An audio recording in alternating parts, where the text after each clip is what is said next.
4K action camera নিয়ে আজকে একটা ভিডিও তৈরি করলাম। ঠিক আছে, যারা 4K অ্যাকশন ক্যামেরা কিনতে চান তাদের জন্য আজকের এই ভিডিও।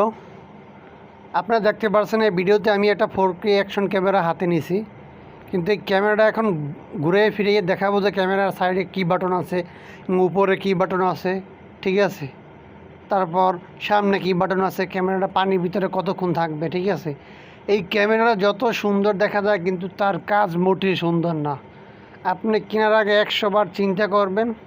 ঠিক আছে, এটা কিনলে আমার কেমন হবে। আর যারা এর চেয়ে দামিও মানে 4K অ্যাকশন ক্যামেরা কিনতে চান তারা সরাসরি শোরুমে গিয়ে তারপর আপনার অ্যাকশন ক্যামেরা কিনবেন।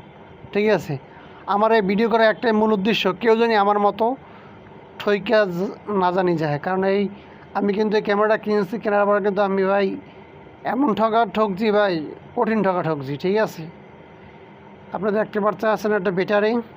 ঠিক আছে, তারপর ওই সামনে একটা সুইচ বাটন আছে, একটা ব্যাটারি থাকে ওই সুইচ বাটন।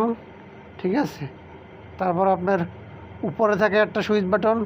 ক্যামেরার লেন্স কেমন আপনারা দেখেন ভাই, তার চেয়ে ভাই বাটন মোবাইল ক্যামেরায় 1000 গুণে ভালো। ঠিক আছে, কেউ কিনবেন কেনার আগে আমার এই ভিডিওটা দেখবেন ভাই।